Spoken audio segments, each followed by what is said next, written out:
वक्फ का मतलब होता है कि आपने अपनी प्रॉपर्टी अल्लाह को दे दी। क्या कमाल का खेल है।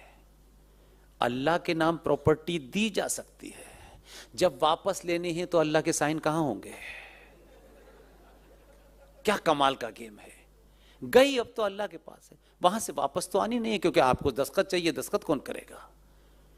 वक्फ बोर्ड की प्रॉपर्टी सेपरेट, उसमें किले, मज़ारें, कब्रिस्तान, ये वो, दुनिया के बाप दादे, औरंगजेब जो उनके पिताजी थे उनकी जगह, ये वो ही है। और जो 22 करोड़ भाईजान रह रहे हैं वो दूसरी धरती पर रह रहे हैं। आप 5वें नंबर की धरती आपके पास नहीं है। नींद आएगी आपको। 100 गज मेरी, 500 गज तेरी, ये मेरे चचा ने क्यों ले ली, ये मेरे सगे भाई ने ज्यादा क्यों ले ली, इसका मर्डर, उसका मर्डर, इसकी जमीन। 5वें नंबर की जमीन 82 करोड़ सनातनियों के पास नहीं है, क्योंकि आप 26 माले पे रह रहे हैं। दुनिया का नियम है, जिसका जमीन उसी का देश। अगर नींद आपको आ जाए तो मुझे तो ताज्जुब होगा। मेरी तो नींद बहुत साल से उड़ी हुई है और मैं पूरे देश में आपकी नींद उड़ाने के लिए निकला हूं। आपके पास जमीन नहीं है।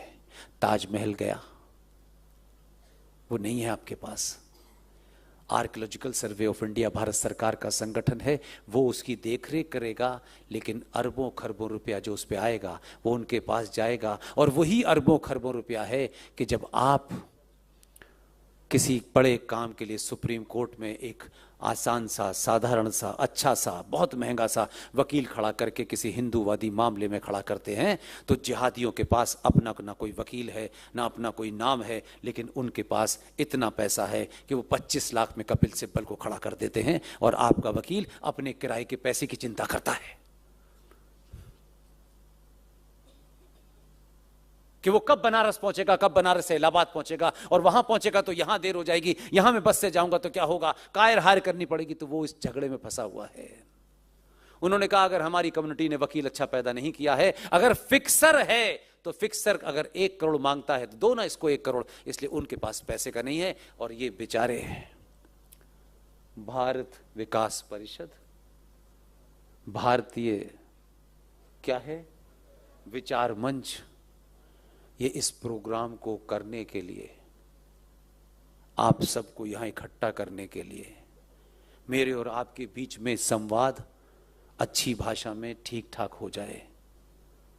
कभी पूछा आपने कि संघ इतना काम करता है, ये भारत विचार मंच, ये विकास मंच, ये प्रोग्राम कराते हैं तो पैसा कहां से आता है। मंदिर में आप जाते हैं, आपको 1000 बार बताते बताते थक गया। कोई सभा ऐसी नहीं है कि जहां ये न बोला हूं, लेकिन मैं बार बार कहता हूं, भाई नशे से बाहर आ जाओ, आपको पता नहीं है क्या हो गया है। भारत सेकुलर है।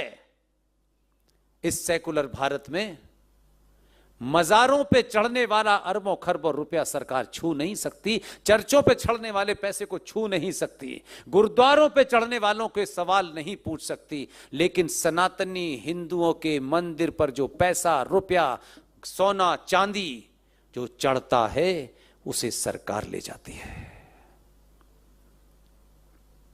अब आप कह सकते हैं कि मैं मुहिम चलाऊं, मुहिम चला रहे हैं जिनको चलाना है। मैं तो आपसे एक वो विनती करता हूं, मैंने कभी कोई बात ऐसी नहीं की कि नहीं वो जब तक प्रधानमंत्री आप नहीं बनेंगे तब तक नहीं होगी। मैं उन्हीं परिस्थितियों में से वो चीज लाता हूं जो आपके हाथ में है, जिसे आपको किसी से पूछना नहीं है। जब तक बड़ी लड़ाई न जीत लें, जो आपके हाथ में है वो करेंगे। करेंगे कि नहीं करेंगे? आप अपने दिल से कहिए, मैं तो आपकी आवाज सुन के खुश हो जाऊंगा। हर मां से, हर बहन से, हर बेटी से, हर पिता से कह रहा हूं, ये कल से करिएगा। इस युद्ध में बड़े सारी ऐसी चीजें हैं जो इस मंचों से नहीं कह सकता मैं, क्योंकि ये वीडियो सिर्फ आप ही नहीं देखेंगे, शत्रु ज्यादा देखते हैं, ध्यान रखिएगा। इसलिए सब बात मैं यहां से कह दूंगा तो अच्छा नहीं लगेगा। आज की डेट में अप्रोक्सीमेटली जो फिगर सुप्रीम कोर्ट में कोट की है, 3.25 लाख करोड़ रुपया, 3.25 लाख करोड़ रुपया भारत के मंदिरों पर हिंदू चढ़ाते हैं। और वो 3.25 लाख करोड़ रुपया सरकार ले जाती है, और सरकार संसद में भी कहती है और विधानसभा में भी कहती है कि ये पैसा हम सेकुलर कामों पे खर्च करते हैं। मेरी एक आपसे करबद्ध निवेदन है, जब तक एक लड़का साउथ इंडिया का पढ़ा लिखा लड़का किसी संगठन से नहीं, अपने आप प्रेरित हुआ हमारी तरह ही, उसने इस काम को चुन लिया और सुप्रीम कोर्ट में पिटीशन डाली है कि सेकुलर भारत के अंदर सिर्फ सनातनी हिंदुओं के मंदिर से पैसा सरकार क्यों लेती है, ये हिंदुओं का पैसा है, हिंदुओं को मिलना चाहिए। और 3.25 लाख करोड़ की फिगर दी है, क्योंकि हमारे पास जितनी इंफॉर्मेशन है उसी पे दी है, बहुत सारी इंफॉर्मेशन नहीं है, और इन कामों में बहुत चीजें खर्च होती हैं। आज के बाद मंदिर जाइए, मंदिर में जो पुजारी है वो हमारे ही समाज का है, उस पुजारी का नाम पता करिए, उसका घर कहाँ है वहां पता करिए, और उसके मान सम्मान को ठेस न लगे, उस जब वो घर चला जाए तब जाइएगा, और उसके घर में पूछिएगा कि वो किराए के मकान में रहता है, उसकी 2 बेटी हैं, 1 बेटी है, उसका महीने का खर्चा कितना है। और वो कहे कि साहब 20,000 या 25,000 मेरा खर्चा है, उससे कहिए पंडित जी हम आपको आपके खर्चे का पैसा देंगे आज से, लेकिन एक काम करिएगा, हम समाज से भी कहेंगे, लेकिन आप भी ये काम बिना शोर शराबे के करिएगा। जो हमारी माएं बेटी के वर ढूंढती हैं, जो हर समस्या को मंदिर में जाकर के सोना और हार और हीरे चढ़ा करके, पैसा चढ़ा करके, भंडारा करके उन चीजों को प्राप्त करना चाहती हैं, वो मंदिर जाएं, खूब पूजा करें, अपनी आस्था में कमी न आए दें, लेकिन मंदिर में 1 रुपया मत चढ़ाइए, सिर्फ 2 बूंदी के लड्डू चढ़ाइएगा। और पंडित जी से कहिएगा सरकार आए और वो पूछे कि क्या चढ़ावा आया है, तो उनसे कहना 2 बूंदी के लड्डू चढ़ाएं, वो ले जाएं। और जितना पैसा आप पे है आपको बहुत देना है, उसमें से उस पंडित जी का जो परिवार है, जो उससे चलता है, उसके घर चुपचाप जाके हर महीने 50,000 40,000 जो भी है वो दे आए। लेकिन पंडित जी से कहिए आपके परिवार की जिम्मेदारी हमारी है, लेकिन मंदिर में कोई भी सनातनी आए उसे पैसा चढ़ाने के लिए मना करिए, या तो आप न चढ़ाएं, और चढ़ाने का ही शौक हो गया है तो पंडित जी मना करें। आप ये भी करना शुरू कर देंगे तो 3.25 लाख करोड़ से काफ़ी कम हो जाएगा, और उस पैसे को आप एक फंड बना लीजिए। अपने पूरे भारत में जो सबसे ईमानदार लोग हों, ये आपको करना है, सरकार को मत करने दीजिएगा, सरकार को इनवाइट मत कीजिएगा, इसमें जाति भेद मत देखिएगा। ये देखिएगा कि पूरे भारत में 25 ऐसे ईमानदार लोग जो सिर्फ सनातन के अलावा कोई दूसरा बात ना करें, उन 25 लोगों का एक ट्रस्ट बनाइए। और अगर जिस दिन ये लड़ाई हम जीत जाएं, वो 3.25 लाख करोड़ रुपया जो सालाना है उस ट्रस्ट को दे दिया जाए। मेरी कैलकुलेशन ये कहती है पूरे भारत में 82 करोड़ सनातनियों के किसी परिवार में एक भी बेटा, एक भी बेटी बिना स्कॉलरशिप के नहीं रहेगी। जो आपके हाथ में है वो करिए। सरकार इस पे नियम बनाएगी नहीं बनाएगी इसका चक्कर, सक्सेसिव सरकारों ने ये किया।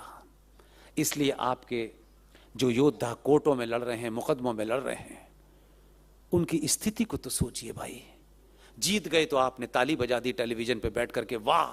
लेकिन उससे पूछा कि मेरे भाई इस युद्ध में तुम अकेले लड़े हो, तुम्हारी भी बीवी है, तुम्हारा भी बच्चा है, दिल्ली से किसी को बनारस जाना है, किसी को इलाहाबाद जाना है, किसी को भोजशाह जाना है, वो कैसे जाएगा? हवा में जाएगा क्या? हम अपने योद्धाओं से पूछे जाकर के, यार हम तुम्हारे लिए क्या कर सकते हैं? ये पूछने से उस योद्धा में जान आ जाएगी कि कम से कम समाज मुझे पूछ तो रहा है। वहां एक एक आदमी के पीछे करोड़ रुपया खर्च हो रहा है।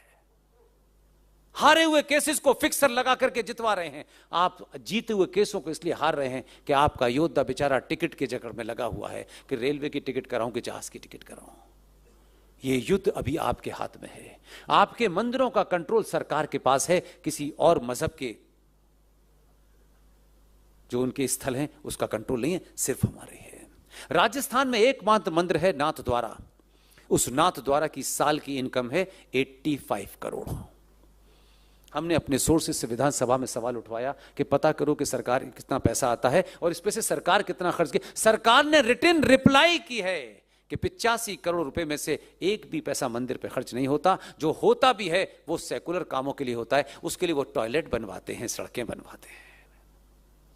कहां है, कौन सी जगह जागृति आई है? मंदिर आपके नहीं, मंदिर पे चढ़ने वाला पैसा आपका नहीं, उससे उनको पढ़ाया जा रहा है। बताया जा रहा है कि एक हाथ में लैपटॉप है और एक हाथ में कुरान है। पहले कुरान काफी नहीं था क्या? और आपके लड़के के हाथ में लैपटॉप है, उनके लड़के के भी हाथ लैपटॉप है। आपका लड़का लैपटॉप पढ़ने के बाद, ज्ञान देने के बाद हवाई जहाज उड़ा देता है। इनको जिनको नया नया दिया है, छोटे भाईजान को, वो लैपटॉप पढ़ने के बाद एयरपोर्ट उड़ा देते हैं। कहां पे जा रहे हैं आप? समाज के हाथ में जो है वो पहले करिए, जो आप कल से कर सकते हैं। अपनी आस्थाओं को पैसे से मत तोलिए। आपकी भावना है तो जरूर भगवान सुनेगा, क्योंकि भगवान आपके पैसे को नहीं देख रहा है कि आपने सोना चढ़ाया है। वो सोना आपकी हत्या करने वालों के पास पहुंच रहा है।